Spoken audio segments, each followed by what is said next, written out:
All right. Hello, everybody, and welcome to another episode of the Couch Warrior podcast. Pat had me laughing with his dancing in the back. Bro, that was nice. I didn't expect all that funk. That was nice. Yeah, anybody running this back or anybody who just saw the intro, that was made by my boy. Burke is the DJ name. I'm going to drop his website and all that in my description because he's clearly nice with it. But welcome to another episode of the Couch Warrior podcast. As always, I'm your host, Mike, and today I'm joined by my boy, Patrick from Addicted to Combat. What's up, Pat? How are you doing, and how are you feeling about the card? Man, how am I doing, bro? You graduated law school. You got engaged. I mean, a lot has happened since we last broke down a fight card, man. Congratulations on everything. Glad to see you killing life outside of the gambling world and inside the gambling world. I'm ready to break down these fights. This is obviously the end of a very, very long streak of consecutive fights, so I can't wait to have 1 week of breathing room, but I just know when next weekend comes along, I'm going to have the empty feeling when there's no UFC fights. Yeah, see, that's the problem with doing regional tape because everyone's like talking about the vacation coming. We got a break. No. And I'm just like, yeah, that means I got to watch a bunch of regionals. But yeah, and by break, I mean, like, I just want to catch up. I want 1 week where I can catch up on stuff and be ahead of the game even further. I'm with you, brother. It's hard these days to get ahead of the lines. I'm so behind. But all right, we can hop right in. I believe we've got 11 or 12 fights. For our first one, we've got Montserrat Rendon versus Tamires Vidal. Rendon, she's 5-0 undefeated. She's 34 years old, 5'8" with a 68-inch reach. Vidal on the other side, she's 7-1-0, 25. She's going to be 9 years younger, 2 inches shorter at 5'6", and the same reach. Why don't you start us off, Patrick? Well, I mean, I was hoping to find some way to play the dog. When I see Tamires Vidal at a -220 money line, my attention immediately went to who's this newcomer? She's undefeated. Hopefully she has, something to offer and we can play the dog here. But I really thought her striking was basic and consistent, good output, but just super slow. I feel like a more physical girl in Tamires Vidal, who's only 1-0 in the UFC. A nice TKO stoppage over a 0-3 Ramona Pascal. I mean, she just looks like the more physical girl, 7-1 record. We did see her suffer that horrific string of disqualification and fouls to Eileen Perez in the regional scene. But other than that, man, she's aggressive. Probably going to want to bum rush Rendon to the mat and try to get a submission going. On the feet, this could be anybody's game. It could be the power and the big moments of Vidal, which is the way I'm leaning. Or it could just be the cardio and the consistency of Montserrat Rendon. But there's nothing to be excited about any girl here. So I'm going to pick Vidal. I think she's more physical, but God, I think the value, dare I say the value, is probably on Rendon here. I'm with you. Honestly, I'm irrationally excited about Rendon. I don't know why. I actually really like her striking. She's a really large woman. She's got that size. She uses the range well. The Brittany Cloudy fight was interesting. Brittany Cloudy's probably as best as you're going to get in terms of regional journey women who aren't going to hit the UFC, but who are pretty good. And she had a good fight with her, good striking fight. Cloudy is a striker. I thought she looked really good there, uses her range very well. I like the output. Women's MMA, sometimes the output is a little bit rough, but I actually really liked what I saw on the feet. I think she can leave herself a bit hittable, and against someone like Vidal, who's just going to throw bombs, that could be risky. But overall on the feet, I think she's much cleaner. I think Vidal is much more of a brawler. She's going to need to push her back, close the range, put her back to the fence, and then beat up on her. Whereas Rendon, I think she can work at range here and land a lot of shots. My big concern here is the wrestling and the grappling. We haven't seen Rendon tested all too much, but she has been taken down. Zamora got her down in round 3, took her back. Not a great look. If Vidal gets her down, it is likely that she finds a finish. And unfortunately, I do think she'll get a takedown eventually. If she doesn't, I think it's Rendon all day. But because I think that's a possibility, the way I'm looking to tackle it is I think I'm going to go for the decision-only prop. I'm going to wait to see what DraftKings gives it to me. And if it's plus money somehow, great. If it's like -110, I'll play that as well because I don't see as much decision upside here with Vidal. while she does have that wrestling, I don't see her really holding down Rendon for long periods of time. I think if she takes her down, she's going to finish her. Otherwise, Rendon's going to get back up and keep doing her thing on the feet. So I'm actually going to pick Rendon. How I bet her, we'll see what DraftKings gives us. I think out of the female fights, this is a pretty likely underdog that could come through for sure. But yeah, like you said, I mean, I really do think that Vidal in round 1 has a good chance of landing on the chin of Rendon. But after round 1, you're going to see that explosive quality of her probably fade. And Rendon keep on throwing those 1-2s and just, scoring points all day. So we'll see how it plays out. Not excited about this one to kick off the night. Do you have any bets on this one? Not yet. I'm deciding how I want to do it. FanDuel's got plus 200 on the money line. I saw the point spread at minus 110, but I don't like the point spread because I think she can get finished. And then decision only is what I'm going to be looking for. It just depends what the price is on DraftKings. Because I don't think, like, if you tell me we go to decision like 10 times, I feel like Rendon wins that probably 7 times. Just by the nature of it and how ugly this could get. I think if you're flipping a coin here, you want to be on that plus money side. Absolutely. All right, we can move on to another great fight. We've got Mizuki Inoue versus Hannah Goldy. Inoue 14-6-0, 29 years old. She's 5'3" with a 64-inch reach. Goldy 6'3-0. She's going to be 2 years older at 31. 5'4", 1 inch taller, and a 3-inch reach disadvantage with her 61-inch reach. She's at a Fusion XL. I don't know where Inoue is now. I know she used to be at Saralongo. She's a New York girl like myself. So I'll start us off here. I told Pat before we started the show, I spent too much time taping this, more time than I really should have. Inoue, we haven't seen her in 3 years. She fought Lemos, didn't get destroyed, which I guess is pretty impressive. And I think her striking is actually pretty good. You see a lot of good things out of her. You see her using angles. You see good output. You see good hand speed. She's got no power at all, no knockouts, and you can tell she needs attritional damage. She's not hurting girls off of one punch. Her defensive grappling is very solid, and that's going to be a question here. But can Goldy take her down? I guess. Is she going to do much with it? I don't know. And it's not like Goldie's this amazing wrestler. When she's getting takedowns, it's because she's ripped. I mean, the woman is ripped. Like a mini fridge. She's a walking, talking mini fridge with blonde hair. But in terms of the striking, I actually, I was taping in. I've been hearing everyone say how bad it is, and her striking's bad, but it's not horrible. I don't think it's horrible. She throws straight. She's got good combos, and she'll mix in kicks. And she is going to be stronger. I do think she's going to be able to do some cage pushing. I don't see Mizuki knocking her out like Molly did. She doesn't have the power or the pressure. Bobito is able to hurt Goldy, but again, Bobito's bigger. This is when Goldy went up to, I believe it was flyweight. Now she's going back down to strawweight. That could be a good thing or a bad thing. I'm not sure. I don't know how the weight cut's going to go. If it goes well, she's going to have a power edge here. I really do think so, but skill for skill, it's Inoue all day. I really tried to find a dog shot here, but I can't get there. I don't think Goldy's going to win. So I'll pick Inoue, no bet. How about you, Pat?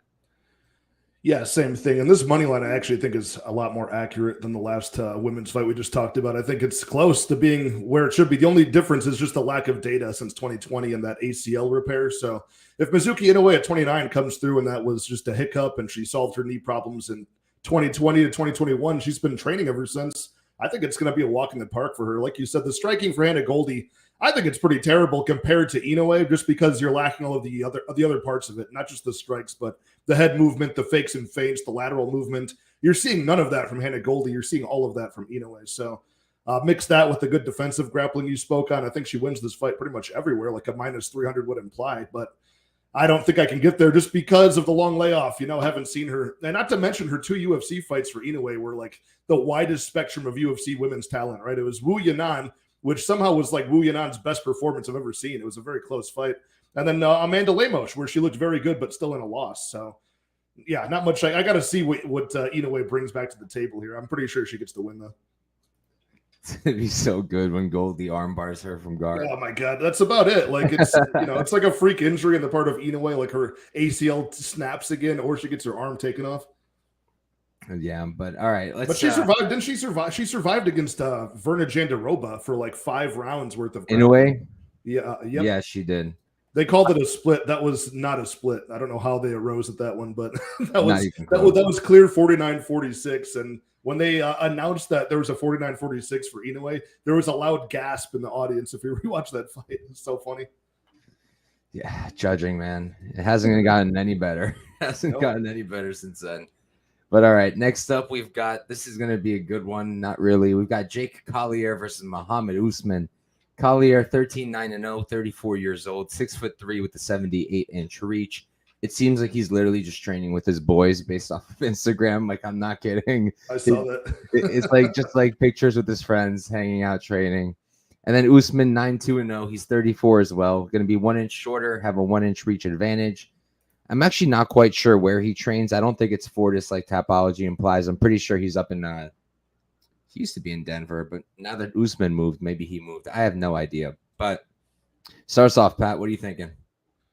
Yeah, this is a great fight just because of the entertainment value of how sloppy this could be. But this is going to be the beginning of an archetype for a lot of fights in this card where it's like one guy could start really well in round one.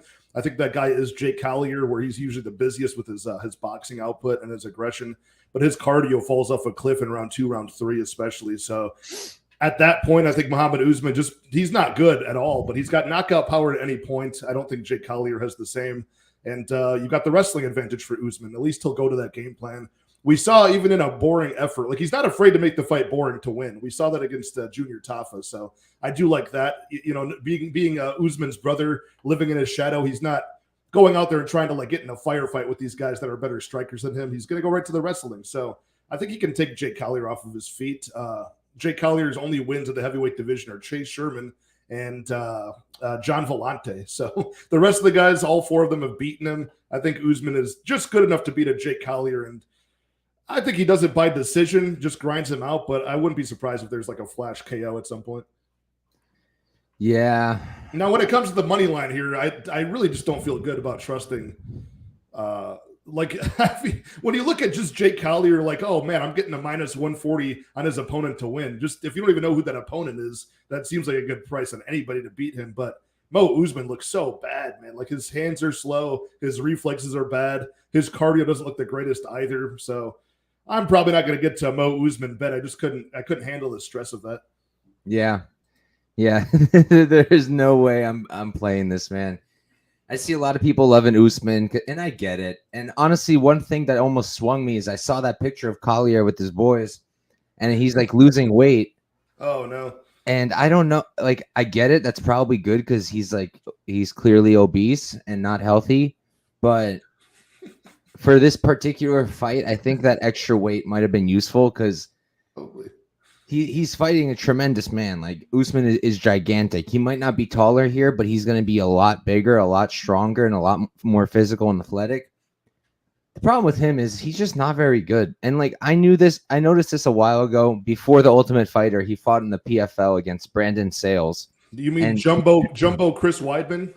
And he was like minus 500. I played Sales at like plus 400, plus 450. Yeah. And he just gets submitted by Brandon Sales, a 40-year-old man coming off of like a military base training. So I've never had high hopes for him. I didn't on the Ultimate Fighter either.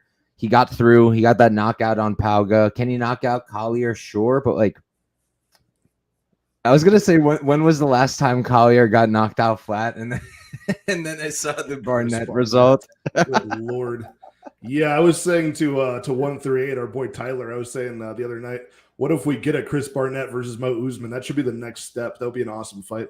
But dude, I mean, the knockout is there, but you got to remember how limited striking weapons Mo Usman has. He's got like a big overhand right, which could land. He's got, just like a basic cross. He's always just hunting with his rear hand. He's really not doing much else. So I think the chances to land a knockout punch are going to be few and far between. And it'll depend if Collier goes out there like a busy striker in round 1 aggressively and just, runs right into something, is what I would assume would happen. Yeah, and it's also like, I don't know, is he going to be easier to take down or harder to take down than Tafa, do you think? Probably easier? I think easier, especially in round 2, round 3, because we saw Martin Budai in his very last fight take him down and advance to mount at the end of the fight, like by accident.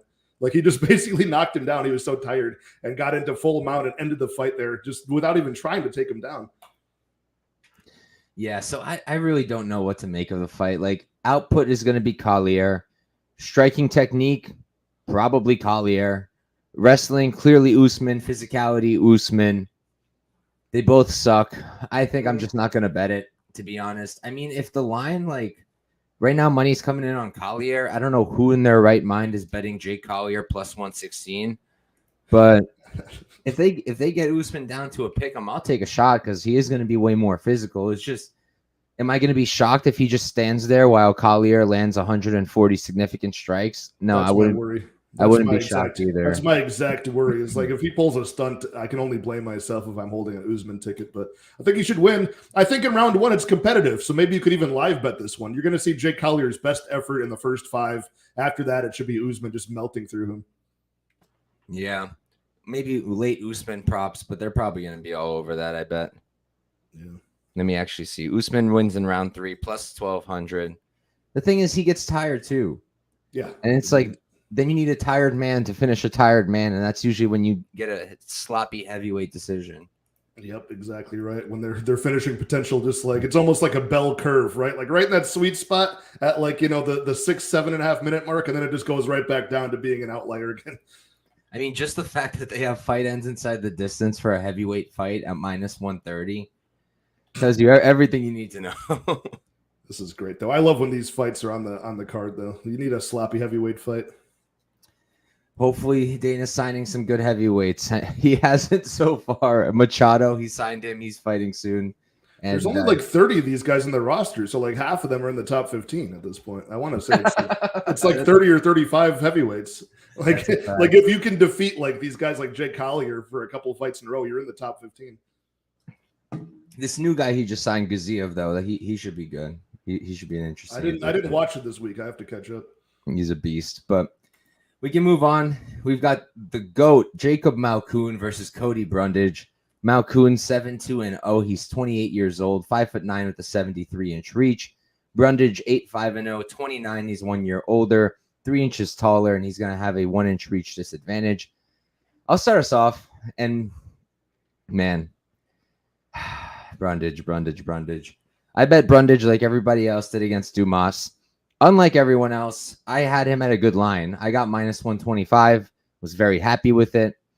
And then the fight starts, and I see him pull for Gilly, and I'm like, God damn it, but that's okay. It's just one. Look, he's already working back up to his knees. He's got the leg. He's going to get back up. He gets back up and immediately goes back for the guillotine.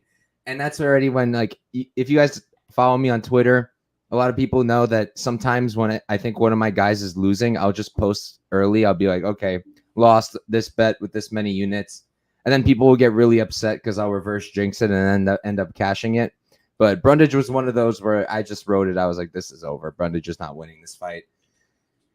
I don't know, man. He has the tools to make this competitive, realistically. Like, Jacob Malkoun shouldn't really be minus 700.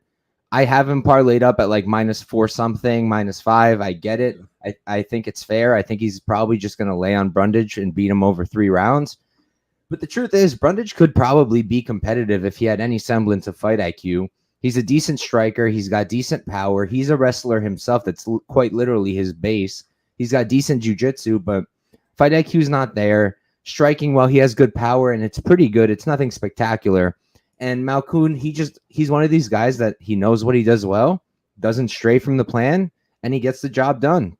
And even with that close fight with Brendan Allen that a lot of people felt he lost, like, great look and a loss that's aged very well. I think he's going to stick to his game plan. I think he's going to be able to out-grapple Brundage for 3 rounds comfortably. I don't really see any finishing upside on his end, even if Brundage gets exhausted. I see a lot of people playing Brundage round 1 knockout, and I get it. What I don't really get, though, is calling Malkoun shinny because he got knocked out by Phil Hawes. Like, that was one fight, first of all. Second of all, Phil Hawes has crazy power. We know this. Third of all, anyone who says Phil Hawes is a bad fighter is just, like, lying. He's not bad. He just has shit cardio. I guess that makes him a worse fighter. But in terms of technique and everything, Hawes is, in my opinion, he's very, very good. So I think it's okay. Like, this is not, Brundage is not Hawes. I don't think he's going to knock him out in round 1 like that. If he wins, it's probably round 1. this might be a time that his guillotine finally works because Malkoun will be shooting 1,020,000 times. So he'll get his opportunities to jump Gilly again. Maybe this time it works, but I think Malkoun wins. Got him in 2 parlays. I think the total stake is like 2.5 units. I wouldn't, at this point, I'm minus 700. I don't think you should. I'm seeing minus 575 on DraftKings. I guess you could still parlay that, maybe. Not the most responsible thing ever, but you should probably cash. At least I sure hope so. Just don't stake too much. What do you think, Pat? Yeah, you spelled it out correctly. I mean, I put a bet on Cody Brundage round 1 knockout at plus 1,600. I put a whopping $5 on it. A 20th of a unit. I put $5 to win 80. Had to do it because that's his win condition. That's like basically his money line, in my opinion. He's either a knockout early or a club and sub. He only has a few wins on his record, right? 8 wins. I think 5 of those are in round 1. So this guy, he might not even have bad fight IQ per se, but the fight IQ comes out when your cardio fails you, right? Your brain has no oxygen to make good decisions. I think that's what happens to him. He's a very front-loaded fighter and just probably not the most durable one either. So jumping guillotine on Rodolfo Vieira, jumping guillotine on Cedricus Dumas. I mean, it worked for him in his very second fight in the UFC against Dolce. After that, it didn't work anymore. He keeps on going for it when he gets tired. So I can't trust this guy in a 3-fight losing streak against horrible competition. Like, if you can't use your wrestling base to beat Cedricus Dumas, I mean, you let this guy lay on top of you for 3 rounds. You can't be helped. So I'm going with Malkoun here. I'm with our guy CT. I never in my life I think I'd see a Jacob Malkoun minus 700. That's egregious, but I think it makes sense here, right? You've got this overlapping skill set. I mean, Brundage's best weapon is his wrestling. Jacob Malkoun, so is his, but who can do it against high-level competition? Who can do it for 15 minutes? That's Jacob Malkoun all day, so I think he wins pretty easily. Now, I think it is going to be by decision here, no matter how tired Cody gets. So, I mean, for something like that, you'd say, okay, maybe Cody Brundage inside the distance scorecard's no action, but I think that price is not far off from his money line, right? It's got to be basically the same. Cody Brundage should set, win inside the distance goes no action plus 325. His money line itself. Yeah, I mean, you could potentially get a discount on that, like a refund if it goes the distance, but it's not worth taking a chance on Brundage here. So just give me Malkoun. I like your parlay. Honestly, if I did play Brundage, that's how I would do it. Decision, no action. Yeah, because it makes sense, but it's like then I got to sweat out this guy surviving at the end when he's tired, right? Malkoun's going to come out and get his first ever one-punch KO. It just seems like he's due for it at this point. He's going on a run. You'll see, Pat. Malkoun is going on a run.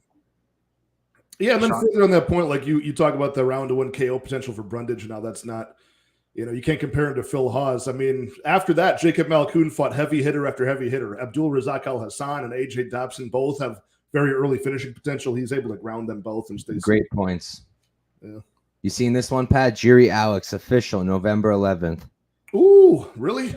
Early prediction, Pat? I think Yuri Prohaska. I think Yuri Prohaska gets it done. You think? I think so. Know. I don't know what price would I trust him to do it? Probably not. I think just offhand, I think Yuri just does a lot more. He's a lot harder to time. I mean, his chin is up there to get hit. His hands are going to be clean open for that. Do you remember when Dominic Reyes knocked him out and he landed on top of him and no one noticed, and then he just woke up and kept punching Reyes, and then after the fight, he literally said, he's like, I was knocked out. You remember when Volkan Ozdemir almost had him on ice skates for a second there? Because he was fighting with his freaking hands down. Yeah, but after that Glover fight, man, I mean, this guy's got cardio for days. Yeah, but he was also getting beat up on by Glover on the feet. Dude, we'll see. We'll see. Yeah, but we can move on. Next up, we've got Tim Means versus Andre Fialho.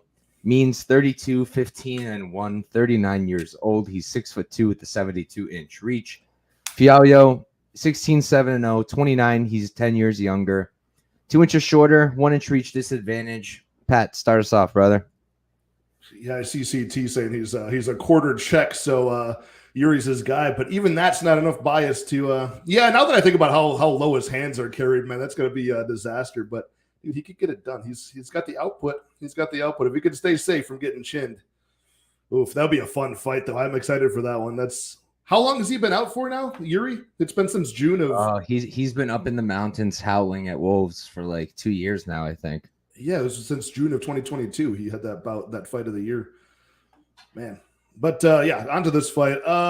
This is another spot where we got a front-loaded fighter, right? Like, what do we got here? 12 of his fights are knockouts in round one for the younger man here by 10 years. I got to go with them, but do I trust the guy on a 3-fight losing streak at chalk odds? You know, I mean, is that something you would do? The money line's moving down. Money line's moving down to -161 on BetOnline now. It's just tempting me. But it's like, how do you play Fialho? You play him by knockout or inside the distance? It's close enough to his money line. You could just play the money line. I gotta say, I think Tim Means could take over in round 2 and round 3 here, but I gotta take Fialho to knock him out. So this is a fight I need to tape more, but I have a bit of a contrarian view on this whole fight. So I'll do the matchup first because I'm not picking a side as of yet. Fialho, we know what we're dealing with. The guy's just a striker, and that's literally all he has. And it's really rough to be a good UFC fighter when you're tremendously one-dimensional. I mean, he's not even really kicking much; he's just headhunting. And he's a good boxer. He's not a bad striker by any means. He's got good striking. Output is pretty good. He's relatively hittable himself, but I don't see Means knocking him out at this stage in his career. Do I think he knocks out Means? I think he's got the ability, but Means, he's durable. Only been knocked out twice. Even at this age, he's relatively durable. Just not an easy dude to put away. And like you said, I do think that Means will pick it up as the fight goes on. I think he's got the better cardio. If anyone can wrestle here, it's going to be Means, and I do think he probably does wrestle. And Fialho's ground game just isn't that great. The takedown defense is relatively good. Get-up game is relatively good. I don't really see Means holding him down too much. What I think is going to happen is I think we're going to go to a decision, and it's +200 for fight goes, which I like quite a bit because I don't think Fialho knocks him out. I just don't. Like, I think he's going to land really clean shots. I think he's probably going to hurt him, but I don't think he's going to put him out. And I don't really see Means finishing Fialho either. So the way I'm going to play it is I think I'm going to go fight goes, and I might take a stab on Fialho by decision. I got it. I'm seeing +550, somewhere around there. I might take a shot there because it's possible that if they're on the feet and Means his wrestling isn't working or he's not going to it, I could see Fialho winning over 3 rounds. It's going to be a striking match. I think that technically Fialho probably has the better striking. It's just Means has way more weapons to win this. I considered the spread for Means, but -115 on the 39-year-old. Maybe that chin will crack. I don't think it's worth a shot. So that's probably going to be my play. Fight goes. I don't mind that because with that price, what did you say it was? +220 for +200 for fight goes to decision. Yeah, that's a price tag where you would imagine both guys have a good finishing ability. When I do think it's one-sided, right? I think Fialho is the guy with the finishing potential. I do think Tim Means' durability is failing him here. Even though he's not getting knocked out, he's getting clubbed and subbed. He's getting dropped by Max Griffin in round 1, tasting the canvas early and then still surviving. But what if he survives again here against Fialho? And then we get into round 2, the over 1.5 round mark. We see him just lay on top of Fialho or just control him in the clinch. Fialho, once he gets past that mark in the fight, like halfway through, you just see him do nothing. He just stands there and really has little output, can barely answer the bell to go back out there for round 3. Yeah, I don't know. Both guys on a 3-fight losing streak. This is just such an ugly fight. So I'm taking the younger man. That's what my pick is on this fight, but I can't get there. I would need plus money to bet this guy who's been finished 3 times in a row. Yeah, I'm with you. Okay, let's move on. I'm considering a Means dog shot, but I don't know, man. He's 39 years old. Can you answer Papa Nonstop's question, please? He's got an interesting question about this. Would you rather watch a tree grow or a new grow? Papa, you screwed it up, man. You got a typo in there. You screwed it up. Okay, I can't believe I let that on my stream. Okay, we're going to move right along. You had one job, Papa. You had one job. Fuck it. I hate you, Paul, Pat. God damn it. I didn't type it. You dodged the bullet there, my friend. You're an idiot, Papa Nonstop. All right, moving on. To you, my friend. Moving on. We got Miles Johns versus Dan Argueta. Johns is 13-2-0, 29 years old, 5'7" with a 66-inch reach. Argueta on the other side, he's 9-1-0, 30 years old. He's 1 year older. Same height, 2-inch reach advantage. I'll start us off. So honestly, like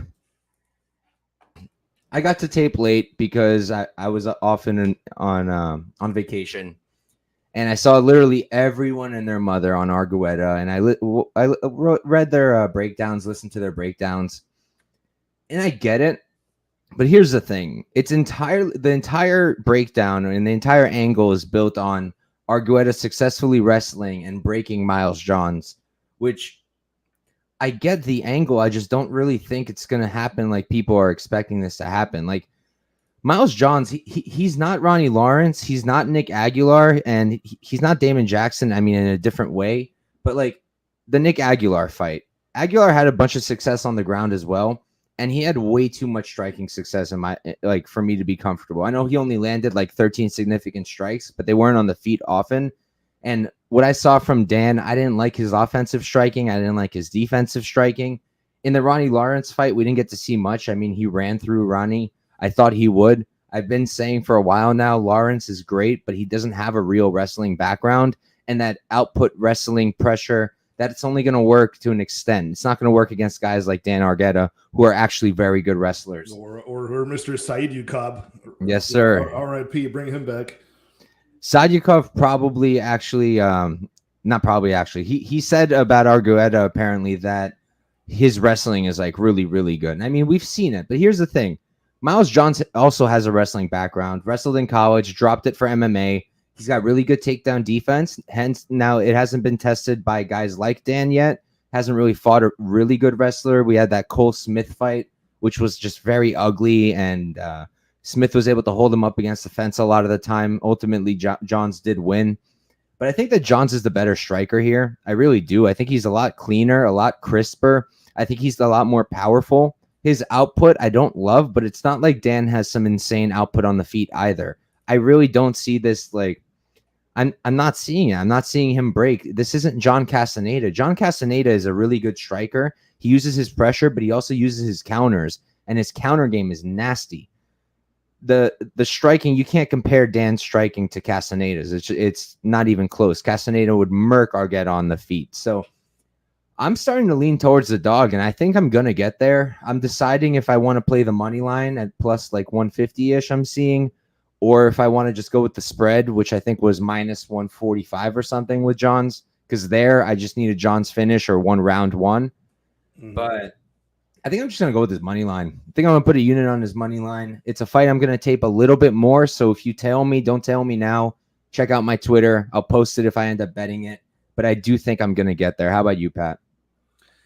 Yeah, no, I get what you're saying, and I've been debating betting on this fight too. I do like the Argueta side, but it's going to be dicey, right? And it's going to be dicey because you're going to have to rely on the judges and the pacing of this fight. I think Argueta's going to go in there with his it's really non-existent striking as far as like MMA is concerned compared to Miles Johns. It's just output, aggression, and he's going to be relentlessly shooting at takedowns against the cage, trying to shove Miles Johns backwards, trap him there, lock his hands underneath the butt, and slam him to the mat. But I think he does so successfully every round.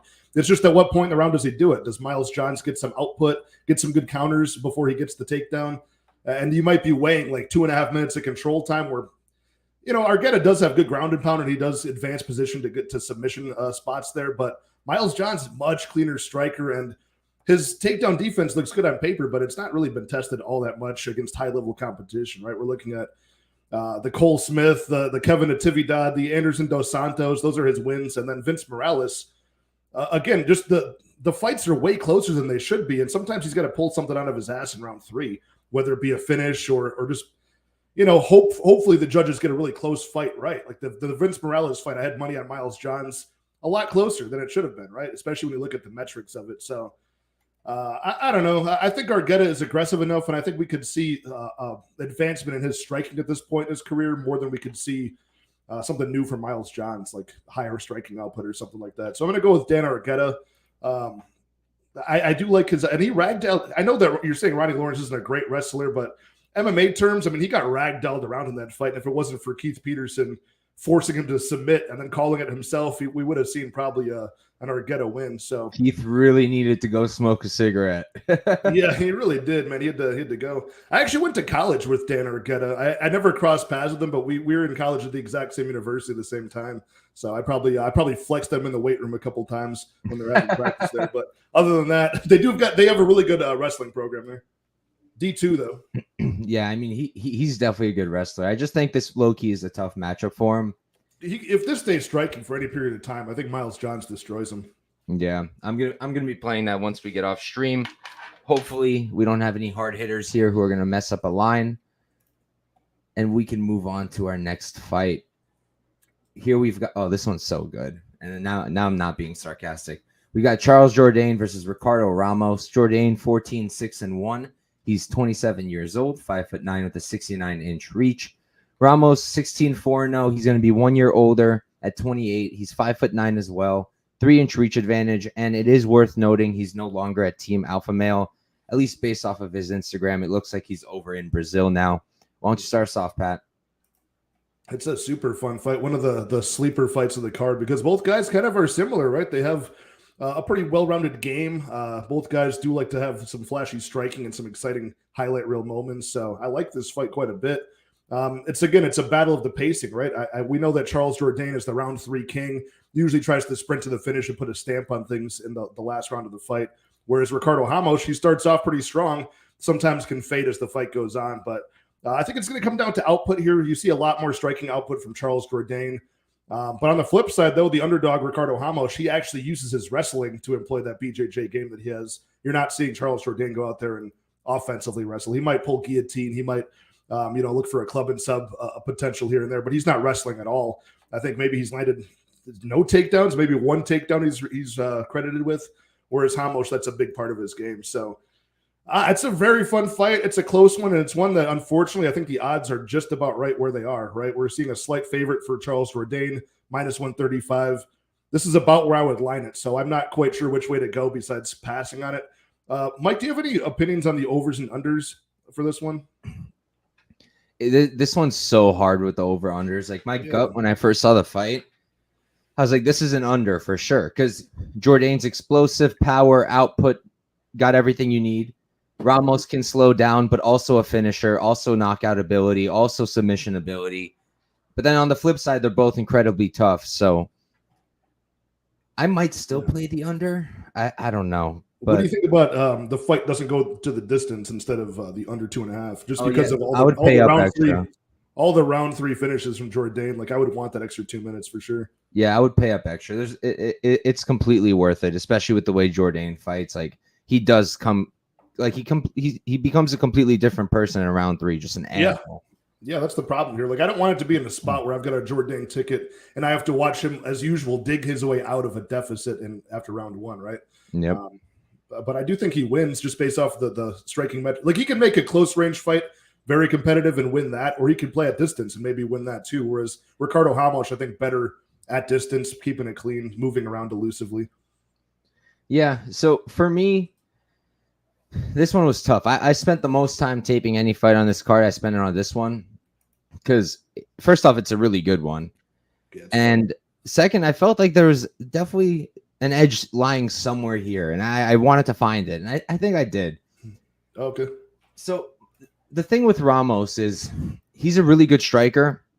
My problem is all the spinning attacks. Like, I get it. They work. He's hurt people with the spinning elbow. He knocked out Chavez with the spinning elbow. He loves those spinning kicks. You know that which fight was it? I think it was the Lerone Murphy fight where Ramos was doing that leg kick thing where he was like kicking in between his legs, like that super stupid move. And I just rewatched this one the other day. Bisping like tried to give him credit for being creative, but then he did it like 5 more times, and Bisping's like, okay, he should probably stop now. But if he's doing stuff like that, I'm gonna be shook here because Jourdain will bring the pressure, and he's a very solid striker. I really like the jab, and I think even in these short few years, like, he's been improving so much. But something I noticed is some of his best work we saw in the Nathaniel Wood fight, and we saw it in the Shane Burgos fight. It's when he planted his feet and just dirty boxed. He was having a lot of success there. So was Wood. That was an awesome fight. In the Burgos fight, that's where he was really landing a ton in the third round, where he just planted his feet. I don't know that he's going to be able to do that against Ramos. Ramos moves a lot. Ramos is going to make it dirty, and Ramos is going to mix in those takedowns. He is going to grapple, and he is going to try to strike at range. You don't really see Ramos engaging in the pocket the way Nathaniel Wood did or the way Shane Burgos does. So I don't really think it's going to be as easy for him. It's not going to be as easy to find Ramos. And then the grappling, right? If I have like a slight dog, I think it's a close fight, but I think the dog also has like grappling upside, more ways to win. I'm going to want to play the dog. And Ramos, he's a very solid wrestler. Is it out of this world? No, but it's good. It's definitely good. Nice trips. Those work on Jourdain. We've seen it more than once. And the thing with Jourdain is he's given up his back all the time when he's standing back up. We see it time and time again. We saw it in the Burgos fight. And if he gives up his back to Ramos, I don't think he's getting out of that one. So for me, I had to go Ramos as the underdog because, like I said, I just think he has more ways to win. And my major concern is going to be that third round, where I do think Ramos will be slowed down. And I think Jourdain's going to come out there to kill somebody. So I might hedge myself a little bit, maybe with a Jourdain round 3. But I put a unit on Ramos at plus 115. And I've got a quarter unit on the sub at plus 500 as well. I think he pulls it off. Super close fight, though. Can't blame anyone on either side. Yeah, another one of those fights where it just comes down to the striking output or just the more weapons. I mean, to your point here, Ramos has only really lost 2 top-tier guys in the division and guys that can wrestle him, right? 2 of the 3 guys, Lerone Murphy and Tukagov, were able to ground him there. Saeed, obviously just a crazy, unorthodox striker, was able to hit him with something nasty. But other than that, yeah, I think he could probably ground Jourdain. It's not hard to do. Yep, and that's what I was thinking. But we can move on to our next one. Here we've got Bryan Battle versus AJ Fletcher. Battle is 9-2-0, 29 years old. He's 6'1" with a 77-inch reach. On the other side, you've got Fletcher, 10-2-0. He's 26, 3 years younger. 5'10". He's going to be 3 inches shorter, and he's going to have a 10-inch reach disadvantage. I'll start us off here. I like Bryan Battle. He's got such a tremendous reach advantage, and I think it's gonna be relevant here because he strikes long. His striking is best at range, not the best in the pocket. And if he can keep his range here, I think he's going to be landing a lot on Fletcher. I think he's going to be landing hard. I like the kicking game. I used to say he kind of has a karate style, but I've moved away from that. I don't think so. I really like the striking with the hands, nice 1-2s down the pipe. He's clean, and he's another one of these guys who is hungry. He's hungry. He's got that dog in him, and he brings it literally every single time. And I understand what people are saying with the grappling. We've seen him taken down. The Renat fight, take that and throw that out the window. AJ Fletcher is nothing like Renat, and he would die to Renat. So let's throw that out the window. We don't really see Battle getting completely out-grappled like that, except for Renat. And I don't think that Fletcher is going to be that guy. And if Fletcher is doing that, if he is exploding into these takedowns, using all that muscle to take Battle down, I think he's just going to exhaust himself and tire himself out. And on the feet, can he catch Battle? Yeah, he can. He's got hands, and he's got a lot of power, and he's tough as well. But I just think he's going to get beat up a lot, and I don't think the wrestling is going to work too much. So I have Bryan Battle. I parlayed him with our guy, Jacob Malkoun. That came out to, I think it was about even money, something like, I'll pull it up, but I think it's a relatively good parlay. I don't want to put too much more on Battle because I do respect Fletcher. I do think that Fletcher does have that ability to catch someone like Battle. And, Battle has been taken down. Maybe Fletcher could get it going. I just don't think that's the likeliest outcome. Minus 118 is what the parlay came out to. I put 1.2 units on it. And that's it for me. How about you, Pat? Yeah, you're reading this the same way that I am. I haven't gotten to a bet on it yet, but I've been trying to will myself onto the Bryan Battle side. And it shouldn't be this difficult at the number, but I think it's just my own bias. I do like AJ Fletcher, and I think both of these guys are kind of finding their footing in the UFC. I think both guys have a lot more in the tank than we've seen from their outcomes so far. In fact, you're seeing really good performances early from AJ Fletcher and Matt Semmelsberger. Really good performance early, almost finishing the very durable Angelusa early in that fight, but you're just seeing him fall apart as it goes on. So I think that trend continues. I don't think that's something that's going to get much better out of him. So, it might be too soon to tell. The guy is still pretty young. He's 26, but with the build that he's got, he's a little bit limited in the reach. Like you said, he seems too small for welterweight, too big for lightweight at this point. So he's right in between at like a super lightweight would be perfect for him. But man, it sucks. I do think Bryan Battle likely loses round 1, maybe does get taken down. But after that, I think Bryan Battle takes over with just consistent output, probably moving backwards, skirting around the cage, and just, shooting that jab out there, the leg kicks, knocking AJ off balance, and just continues to almost accelerate into the fight as it goes. And as AJ Fletcher slows down to almost zero output. So yeah, I don't like seeing the fight from AJ Fletcher against Lusa, where he almost finishes the fight. And when that doesn't go his way, he kind of just flips the off switch and ends up laying on bottom for the next round and a half. That's just never something I want to put my money behind at this point. So give me Bryan Battle. I think the money line is pretty fair for the advantages he has. I'm raising red alert. Bryan Battle round 3 knockout on Bet Rivers is plus 2,800. Jesus, it's plus 16 on Bet Online. I'm writing that down for myself. Yeah, you got a shorter, stouter guy. You could even see a repeat of that Takashi Sato head kick. That wouldn't be too hard to reach. The skull of a tired AJ Fletcher. Yeah, I like that. What do you think about that point spread? Are you as strong of the opinion that AJ Fletcher could have a very successful round 1? I don't think I'm quite that confident in it. I think that's how the fight plays out, 29-28 battle. But I see a lot of people playing that minus 120 point spread, the plus 3.5 for AJ, assuming he takes him down in round 1 and then tires out. I don't know if I want to play that. I know you're already on the Battle side, so that kind of wipes out that option for you. But my problem with that would be that I feel like Battle can finish him. Like if you're taking those spreads, you want someone who's probably not going to get finished and who's going to win one round. Can Fletcher win a round? Sure. But then round 2 and round 3, you're going to be sitting, grabbing your seat, hoping he doesn't get knocked out. Because if he wrestles like you guys want him to, he's going to get tired. And then if he doesn't wrestle like you guys want him to, he's going to get outstruck. So I have a hard time getting to that, but it's a decent way to play it.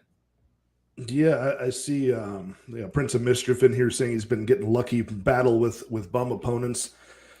I mean, both of these guys have to some extent, right? Like Themba Garimbo was the one to get AJ Fletcher back on track. I don't want to hear it. Themba is king, future champ. I love that dude, man. I cashed in him against Sato in his last fight, but that's because it was Sato. We'll see where he goes from there. But I like AJ Fletcher, man. Especially after seeing his regional scene wins and then his flying knee in the Contender Series. I like the guy. I like his style. It seems like he's got a good personality. But man.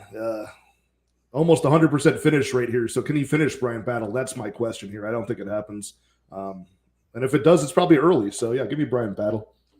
All right. Yep. Same side. We can move on to the rematch everybody has been asking for. We have Marina Rodriguez versus Michelle Waterson-Gomez 2. Rodriguez, 16-3-2, 36 years old, 5'6" with a 65-inch reach. Gomez, 18-11-0. She's 37, going to be 1 year older. Neither of them a spring chicken. 5'3". She's 3 inches shorter. She's going to have a 3-inch reach disadvantage. Start us off, Pat. I got to run to the restroom. All right. Yeah, this is where my betting action begins. We've gone through 8 fights. I haven't had a single bet yet. I'm going to be looking to add some more stuff tonight since the other sportsbooks like DK have opened up more props. But in this fight, I don't think much really changes between the first time they fought and now. I mean, it's only been a couple of years since we've seen it. Now, the weight class is going to be a little bit different, right? I think they were on somewhat of short notice last time. So we had a flyweight fight between Waterson and Rodriguez here, but I don't think that changes things too much. Rodriguez, less fight miles, even though they're only like a year apart in age. And it's funny how things change with just a couple of years in between these fights, right? It felt like Marina Rodriguez was on some momentum going to that fight. She was kind of facing like a gatekeeper, Michelle Waterson, on the way up, and then she did get the win over Mackenzie Dern, another headline spot. She got the win over Yan Xiaonan. And now after 2 losses straight, she's like on her way back down, facing the same gatekeeper level opponent. So kind of an odd dynamic there as far as the rankings go, but I still think Rodriguez just lands the better strikes for probably all 3 rounds. I mean, she's got better output, more striking weapons in the Muay Thai, better in the clinch, more power on these strikes and sting on them. Optically, she looks better. She's going to have a size and reach advantage here. It's just, can she stay off of her back for 2 of 3 rounds, right? At worst case scenario. Like Michelle Waterson, she's good. to get maybe one takedown per fight, per average. But I don't know, man. I don't think she's going to get it done here. It took her until round 4 of that 5-round fight last time to score that one takedown and get the control time. In this fight, that might not happen. I think Rodriguez is good enough to stay on her feet here.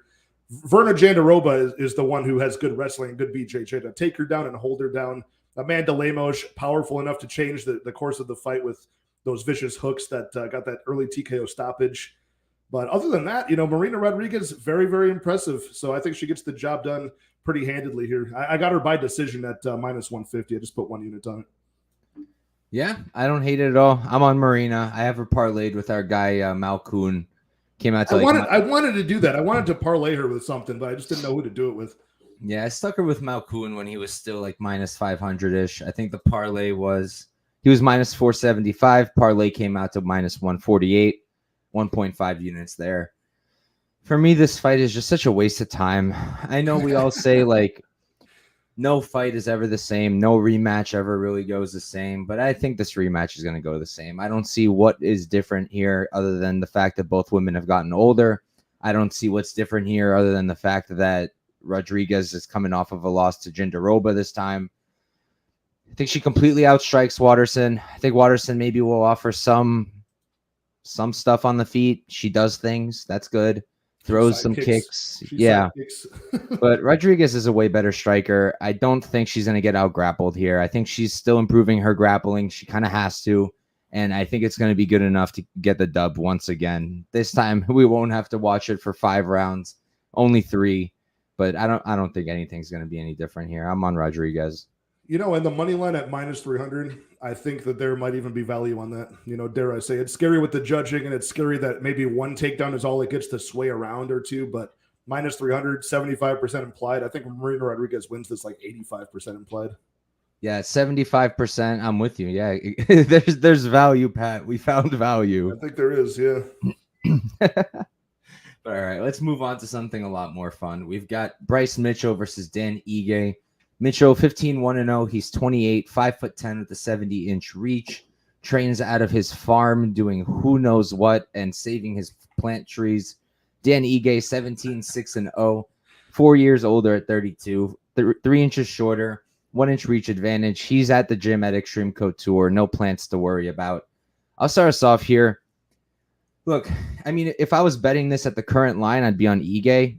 But I got Mitchell at minus 130, which I'm very proud of. Got that CLV trophy. Now I'm ready to lose the bet, and then I'm really a CLV winner in classic fashion. But look, I think Mitchell's just a tough dude to handle. I think that one loss to Topuria is the only reason he didn't open wider. His grappling is really, really good. His jiu-jitsu is really, really good. And his striking is starting to catch up. And the beauty of it is, how did he catch Barboza? How did he knock down Barboza? Barboza was so concerned about those takedowns and the grappling that he just got dropped by a right hand. And that's a really good thing to have for Mitchell, to be able to mix that up, to be able to make them think you're going to shoot and then hit them up top. Is he going to want to stand with Ige? Hell no. Ige hits like a damn train. But at the same time, like, that fight against Nate Landwehr wasn't the best performance ever. I know Nate is tough, but I don't know about that. Damon Jackson, that was great. And like the line was similar, at least in the opener, but Damon Jackson wasn't ever winning that fight. And Bryce Mitchell fights so different. He's so much more like strong on top. I think he's got better takedowns like offensively than Damon Jackson does. So I just think Mitchell's going to win this on the ground. I think that's all he really needs to do. Is he going to submit Dan Ige? I don't know. I don't really care to bet it. I got minus 130, and I'm very happy with that. I put 3 units on Mitchell. Can he get caught on the feet? Yeah, maybe, but I think we're going to be on the ground too much for that to really be an option. Is it going to be the same as the Evloev fight? Maybe not the same, but I think he's going to have similar dominance on the ground. What do you think, Pat? Yeah, I'm with you. I put a bet 2 units on Bryce Mitchell at minus 185. So I did not get the CLV trophy. I got a little bit. I got the bronze medal and CLV trophy right now, but I just think what you said at the very end was the most accurate. Was like, will it even matter? Is this going to take place at striking range enough for it to matter? And I don't think it's going to. I think Bryce Mitchell is extremely tough, extremely strong, and he risks it to go for that takedown. He commits to it, and he gets it in open space, not against the cage where people can wall walk. Even when he does get the takedown against the cage, he's doing all the Dagestani stuff, right? He's controlling the wrist. He's putting the handcuffs on him, tying up the legs. I mean, they can go nowhere under his pressure. So unlike Evloev, who got like 9 takedowns, Bryce Mitchell might only need a few to hold position the rest of the round here. So I'm seeing his submission props I think they were like 5-1 on some spots here, plus 425 on BetOnline. I think maybe 5-1 elsewhere. But with a fight that could, in my opinion, take place on the mat for a long period of time, maybe there's some value on those submission props for Bryce. But at the same time, Ige has never been finished before, so he survived some threats on the mat. Bryce might just get it, back on track here after his first pro loss. Obviously, Dan Ige, if this takes place for any extended period of time on the feet, he's got that fight-ending power we saw. But yeah, I think Bryce is just a different animal. Now, all of the outside of the cage stuff does worry me. This guy just doesn't seem like the type of fighter I would back with my money. He's so crazy, and people wonder where his head's at. I can't really handicap that too well. I don't know what the impact of the money line. What's up? Currently at war with his girlfriend. Yeah, his ex-girlfriend's, burning down trees and stuff. I mean, it's hilarious. I mean, in his last fight, he had to put the drill on reverse to unclamp his nutsack, right? Do you remember that? Yo, yeah. So anyone watching, he's not joking. Like, Mitchell messed up his nut with a drill. Yeah, he was drilling something on his crotch, and it tangled. So he had to he said he put the drill in reverse to unlockjaw his balls, and then his nut bag was cut open. But luckily, since the earth is flat, his balls did not roll away. So that was the good part about the earth being flat. They did not roll. They did not roll away from him. So this stream is not going to get monetized. You can't say nuts. No. Anyways, back to this. My point is that does not give me faith in my bet at chalk odds on Bryce Mitchell. But as Wheezy and Brady say, bad decisions outside of the cage often translate to bad decisions inside of the cage. Yeah, but at the same time, I think this guy can just ragdoll him for the majority of the fight, and as long as he goes to it early, I think there's a much better chance that this guy's striking gets better as being the younger man here than Dan Ige fixing his takedown defense, which has plagued him his entire career so far as the older man. Yeah, I mean, even getting taken down by Korean Zombie. I love Zombie, but not a great look. And that was later in the fight, too. He didn't pull that out in the beginning of the fight. That was, at the very end. Yeah. All right, we can move on to our main event of the evening. Prince of Mischief is correct, though, just to cut you off. Barbosa is a beefcake, absolute beefcake, shredded. But he's old. That's why he dropped him. I don't know if that's how it works, but it can make sense. It makes sense.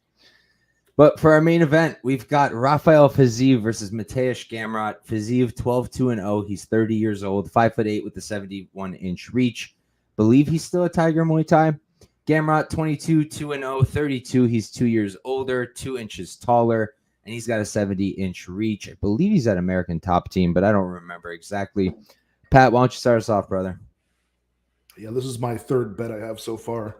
And another good striker versus grappler matchup here, extended over 5 rounds. We're really going to get a chance to see who can employ their game. I do have worries about the Fiziev side for his cardio as this goes later into the fight. I'm seeing a lot of 5-round experience for Gamrot and KSW, 5-round experience against Arman Sarukian, and he's going to constantly be shooting millions and millions of takedowns, looking for that low leg single. And he's just got a very awkward way about him as far as it's hard to time when he shoots for his takedowns. Is he even fully committing to all of these attempts, or is he just throwing off your striking rhythm, giving you something to think about? He feints takedowns constantly. So that worries me here. But as far as point scoring on the board, as far as impact, as part of the judging criteria, I do like Rafael Fiziev in this fight to just land with lightning fast hands, good body kicks, good switch dancing ability. I mean, this guy had a very, very impressive close loss to Justin Gaethje, where I think most men, including Gamrot, would have crumpled under some of those short-range weapons. The knees up close that Justin Gaethje walked through, the vicious hooks up top that he was bobbing and weaving and slipping and ripping with on Gaethje. If Gaethje wasn't next-level tough, that would have put Gamrot away, in my opinion. So I'm not saying we see a stoppage in this fight, but if we do, I think it is going to be on the Fiziev side. So the more dangerous man, the guy with better output, and the guy who I think is going to inflict more damage and impact in this fight, I had to take a 2.5 unit stab on Fiziev. And this one I did beat I got the CLV trophy on this one. I got minus 136 over the weekend. So that was the first bet I placed, and I feel pretty good about it. Yeah, I like it. I went into this fight thinking I'm going to be betting Gamrot. I Same. just need to solidify it for myself. And I started watching it, and the first thing I needed to look at was the cardio, right? Everybody's talking about the Fiziev cardio. Yeah. And then I'm looking at it, and the truth is, the only time it ever was a problem was the Bobby Green fight. And everybody's pointing to it as if it's something like a career like plague for him, where he's gassing out. But it happened one time in a fight against a guy who matched his output and actually brought more output than him. Bobby Green's the type to do that kind of thing, and it made sense that he got tired. I think the thing that kind of throws that out the window, and I don't get why people aren't talking about it, is the RDA fight. Right. Fought RDA and finished him late and looked fine. He was landing just as many strikes late as he was early. Looked totally, completely fine. Defended, I think, 15 out of 17 takedowns and looked perfectly okay. So for me, that was already like, well, that's not an issue. And then I wanted to see like how Gamrot is on the feet. I just remember him always. I know he's always grappling. Wheezy had some crazy stats this week on Stats Diggers. I don't remember. Make sure you guys check them out. They're always dope, those two. But he's shooting a tremendous amount of takedowns, like tremendous. I'll pull up the number. It's like does he have like 80? Does he have like 80 takedown attempts so far in the UFC already? Something crazy. Yeah. He's averaging 4.54 takedowns. I believe this is what in a fight. Yeah, that's a lot. That's a lot of takedowns, and he's shooting a ton. He's got good wrestling, and can he tire out Fiziev with that wrestling? Maybe, but again, RDA couldn't do it, and RDA is more physical than Gamrot. Wrestling technique-wise, Gamrot over RDA. Physique-wise, it's RDA who's bigger and stronger, in my opinion, and Fiziev was able to defend that. If Gamrot can't get him down and hold, he will get him down. He will get him down. If he can't hold him down and keep doing it over and over again, he's really in trouble on the feet. I didn't see anything I really liked in the Turner fight. Like, okay, you can give him credit because Turner's big and it's hard to close the distance, and he was able to do it a few times, land a few good right hands. But even in the other fights, like I'm watching him, and he's a good striker, but he's just not good enough to hang with Fiziev on the feet. I really don't. Fiziev is so fast, slick combos, just everything about him is nasty. The body kicks, the body shots, everything. He's just such a good striker. And it really comes down to, can he handle the pace of Gamrot for 5 rounds? We're going to have to see. As long as he wins the first 3, it won't really matter if he starts gassing as long as he doesn't get finished. I think he can get a knockout. I think he can win the decision. I'm going to play Fiziev here, and I expect that cardio to only improve. So I'll be on him as well. Unfortunately, can't get that line that you did, Pat, but I'm seeing minus 150, and I think it's close. It really is close. Like it went all the way up to minus 170 or something like that and came back down. So, yeah, it's still at a very, very good number in my opinion for this fight. The way that we're seeing judging being scored in these main events, right? It's a lot more exactly. Of also, a lot more of the impact with the strikes, the lacerations in the face, the big ooh-ah moments in the striking, other than just like a minute worth of control time. Yeah, the only interesting angle I was thinking was maybe like Gamrot by sub. That could be something. Let me see what it is. Seeing plus 700 on DraftKings. If you're on Gamrot, that's a prop I would take a shot on because I think he could do that late. If he is having this wrestling, I mean, like we didn't even talk about it enough. His wrestling is really, really good. Gamrot. You watch what he's doing, the way he's cutting corners to get takedowns. Everything he does is just textbook, crystal clean. Like he's so good. Just the problem is I think Fiziev will be able to defend, get back up, and just beat up on him.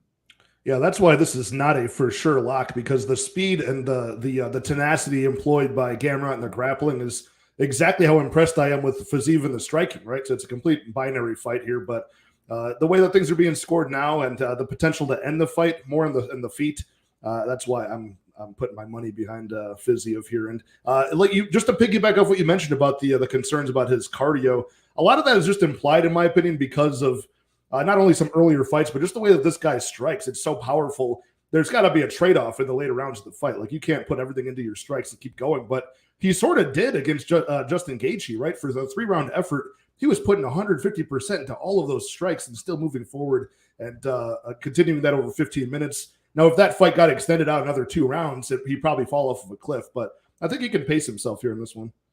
Yeah, and it's also a completely different fight. Like Gaethje's like punching, striking pressure. Where with Gamrot, it's just gonna be takedown, takedown, takedown, takedown. Yeah. And like the thing for me always is, can they set up their takedowns properly with their striking? And Gamrot, he normally just doesn't have to, but I don't think he can set it up well enough with his striking here. I think we're going to see a lot of Gamrot shooting from way too far and Fiziev just comfortably stuffing it. And Fiziev doesn't have to be at distance like a lot of kickboxers with the Muay Thai background. He's very good up close. He can switch to those really close range weapons, or you can have success at distance.